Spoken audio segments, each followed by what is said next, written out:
Hello everyone, welcome to this lecture 3 in the module Dielectric Properties of Insulator.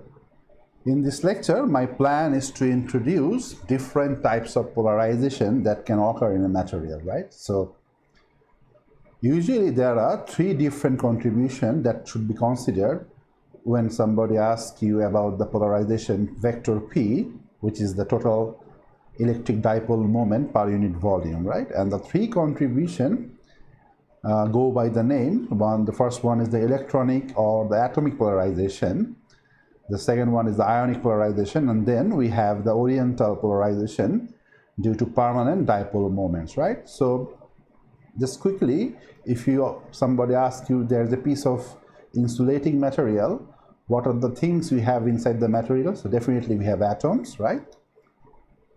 We have ions, right? We have electrons. So those are the different constituents of the material. And then when we apply the electric field, the things inside the material or the insulating material respond to that externally applied electric field, and then we have these 2 different contributions for the polarization.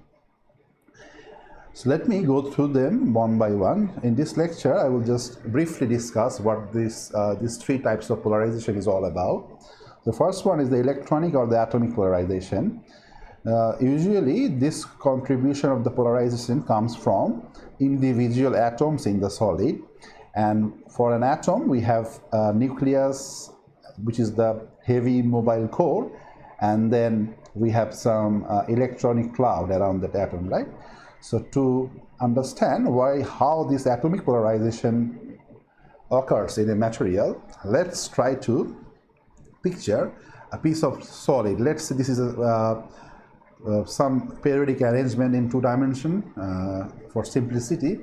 And materials is 3-dimensional usually, but in this lecture, to give you the schematic understanding of polarization, let's say we have a 2-dimensional arrays of atoms, and the atoms are really periodic arrangement of this 2-dimensional lattice, and then every atom has a positive ionic core, right? So that's the ionic core denoted by the plus sign, and the circle around this plus sign is denoting the fact that this is kind of immobile and very heavy compared to the electronic cloud. So this shaded region are the electronic clouds around that heavy nucleus, right? And you can see the electrons are kind of distributed with a symmetry around the heavy nucleus core. That's why the negative charge centers and the positive nucleus have the same center of mass. That's why they don't have any electric dipole, right?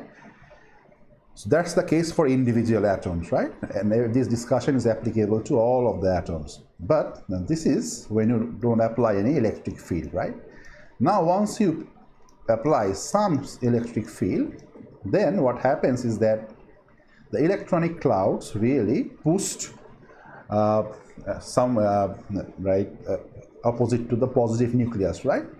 And you can think of that this circular charge distribution around the 2-dimensional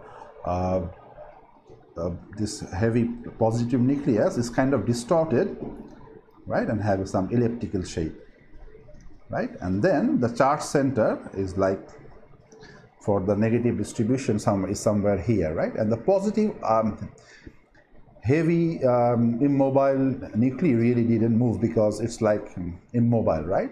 So the electrons really respond to the applied external field. Now we have a minus charge center and the plus charge center, and there is a separation between them. So individual atoms will be now polarized, right? So that's the origin of this atomic polarization. Every atom, the electron cloud will be distorted, giving us a difference between the charge symmetry center of the plus and the minus charge distribution, and then we will have some dipole in individual atoms, right? And this dipole can be represent, let's say, the electric dipole moment of individual atoms is nothing but some vector p atomic, and this is the subscript is denoting the types of the polarization, is proportional to the electric field.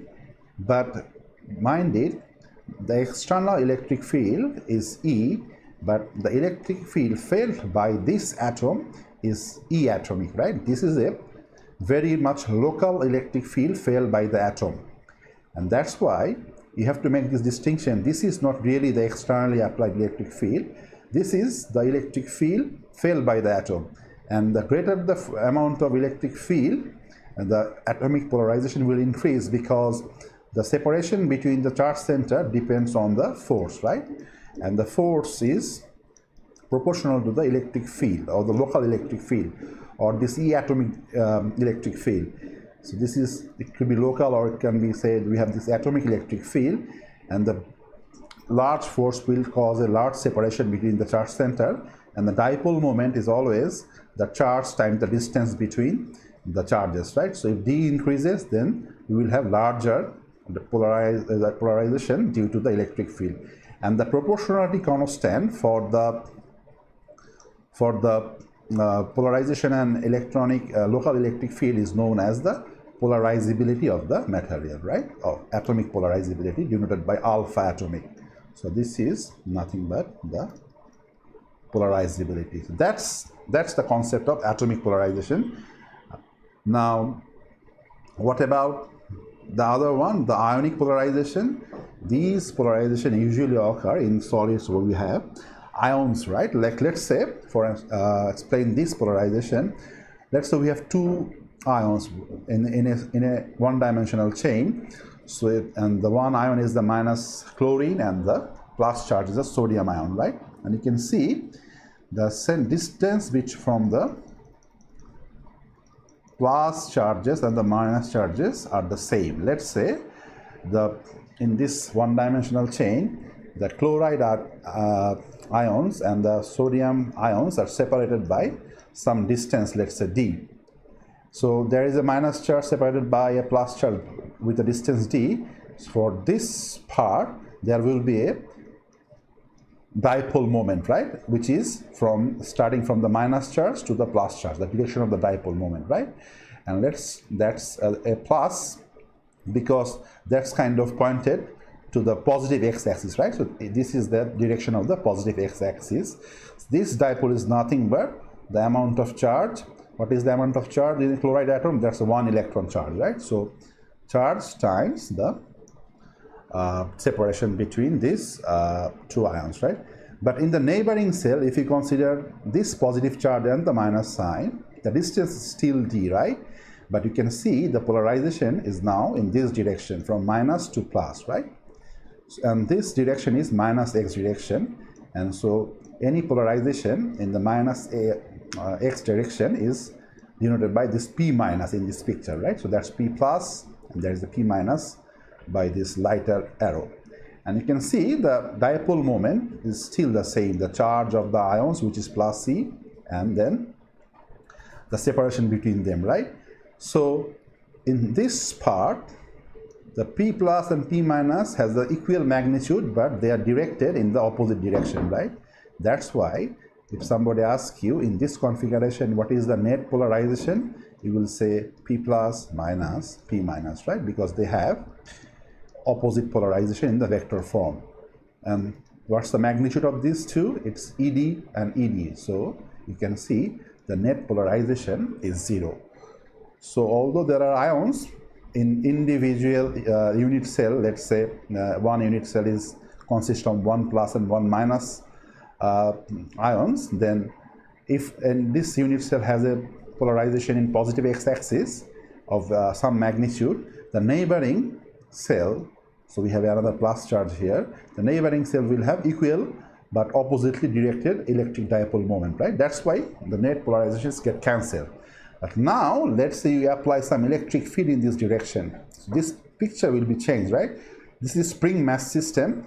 So the positive charges were in the equilibrium position was here, but now they will be pushed along the direction of the electric field, right? And you can see this is now kind of shifted here. But the negative charges in this cell will be pushed in opposite to the electric field. So you can see the negative charge is somewhere here now.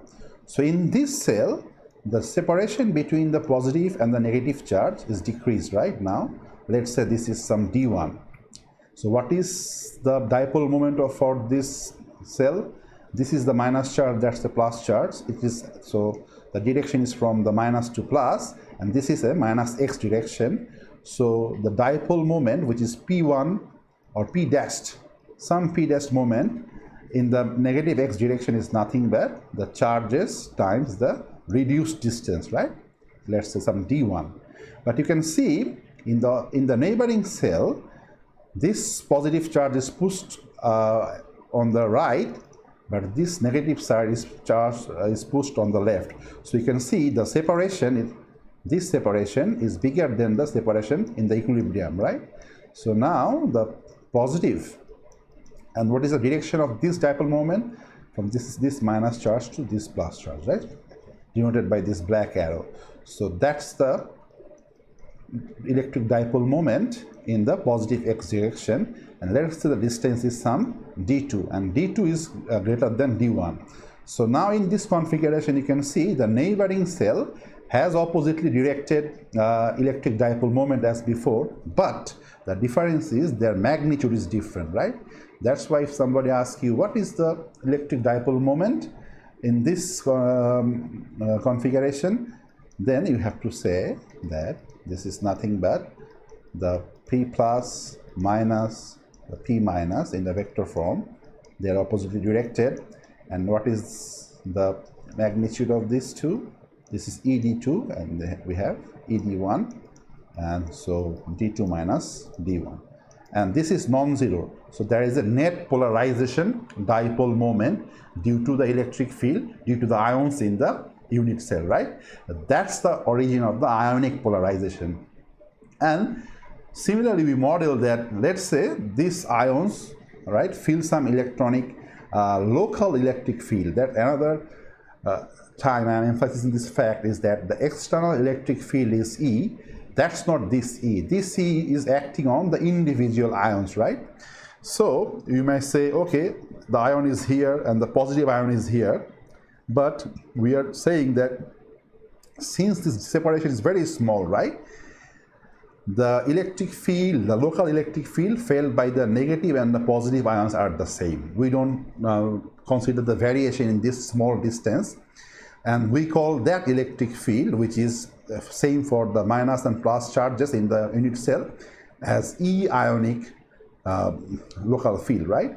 And the proportionality constant similarly is the polarizability, but this time this is nothing but ionic polarization. Sometimes this polarization is termed the displacement polarization. You have to remember different technical term. So displacement polarization is exactly equivalent to the ionic polarization, because you can see all that happening in this in the response of the electric field is that ions are displaced from their equilibrium position, and that's why this sort of polarization is sometimes also called the displacement polarization. So I hope I have conveyed you the message, the origin of the ionic polarization in ionic solids, right? Okay, and then the last one is known as the oriental polarization. So it's kind of related with the orientation of dipole moments, but there is a new term which is permanent dipole moments. So there are some material, let's say the HCl, hydrogen chloride. This HCl molecule has a permanent dipole moment. So chlorine minus ion and the plus hydrogen ion, there is a permanent dipole moment. So if you take a gas or liquid inside of HCl in a container, the individual HCl atom will have a certain amount of dipole moment, right? But as we are working on non-zero temperature, what will happen, these dipole moments will have direction completely random due to thermal agitation, right? This random thermal agitation will randomize the direction of the electric dipole moment. That's why in the absence of external electric field, when there is no electric field, then the net polarization, right, is zero. On the average, because if you say in some direction, there is no polarization because the direction of individual electric dipole moments are completely random. So if you sum up all of those, these are vector quantities, and in certain direction they will contribute zero average moment, average dipolar moment, right? But when we apply some electric field, what happens is that all of these moments will try to align, in the direction of the electric field, but all of them will not be able to do that because there is a thermal agitation, right? The thermal motion or the thermal energy is trying to randomize the direction, but the electric field is trying to align the moments, so dipole moments. So there is a competition between these two, right? And usually in this sort of material, the permanent dipole moment is already there, and you are trying to understand the behavior of the orientation under the influence of some electric field. That's why this is known as oriental polarization. So the baseline is that the material has some permanent dipole moments, and then you apply, but in the absence of electric field due to thermal motion, those are completely random, no net momentum, no net dipole moment in any direction, and then you apply some electric field, and you try to understand the alignment. And here we can say that the polarization due to oriental permanent dipole moment, let's say OPD, is proportional to the local electric field. Once again, that's not the electric field that we apply external. This is something that locally these individual dipoles are feeling, right? And this is a local field on the dipole moments, and the proportionality constant is the polarizability for oriental polarization, right? So, and we can measure this polarizability in different experimental setup. So that's the discussion about these three types of polarization. Now let me just give you some example of some materials. You can see the argon gas, liquid, and silicon crystal. The electronic polarization and are dominant, and then due to the valence electrons, right? These valence electrons are easily moves around the material, and then they really respond to the applied external field. And we have some ionic crystal here, like sodium chloride, cesium chloride, where the ionic polarization is dominant, right? And then we have some polar material where we have a permanent dipole moment already in the material, and we will try to understand what is the effect of the electric field on those permanent dipole moment. And so these three types of polarization usually contributes inside a material. Now, before I end this lecture, let me schematically explain one thing, is that there are three types of polarization, right? So let's identify the terms first. This molecular polarization means the oriental one, right? So this is the oriental polarization. Then we have the ionic polarization, and then this is the electronic polarization. So what we are plotting, let's say on the x-axis, the frequency, right? And what frequency of what? So the field that we are applying from the external source into the material is not some constant. Rather, let's say this is some oscillating sinusoidal electric field, oscillating at the frequency omega, right? And this is the frequency of, so omega is nothing but 2s pi f. So we are plotting the frequency of the external electric field in this axis, and on the y-axis schematically I am plotting the polarization. You can see in the low frequency regime, where like say up to 10 to the power 7 Hertz, the polarization is kind of up to this, right? But when you go to some frequency of 10 to the power 10 Hertz, you can see there is a sharp fall in the polarization, right? Then it becomes about this level, and then if you go to a higher frequency somewhere around 10 to the power 13, there is another kind of decrease in the polarization, and then if you go beyond 10 to the power 16, the polarization kind of vanishes. So what is the significance of this schematic graph? It means that up to this frequency range, let's say 10 to the power 10, all the contribution from molecular, ionic, and electronic are present in the material, right? But once you start going above this frequency, the molecular or the permanent dipole moment does not contribute to the polarization. That's why this part is vanished and the net polarization decreases, right? And then over a wide range of frequency, you can see the ionic and the electronics contributing, but then at some frequency around 10 to the power 13 or 14, what happened really is that the ionic polarization, or the ions inside the solid, stop responding to the electric field.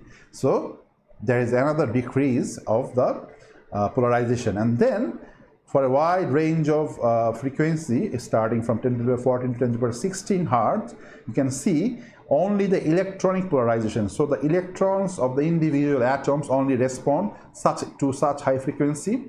But if you go beyond some high frequency, what happens really is that none of the contributing factor, either the dipole moments or the ions or the electrons, none of them really can respond to the externally high frequency field, right? And if they cannot respond, what happens? The polarization is zero, right? That's why after certain frequency, the polarization vanishes.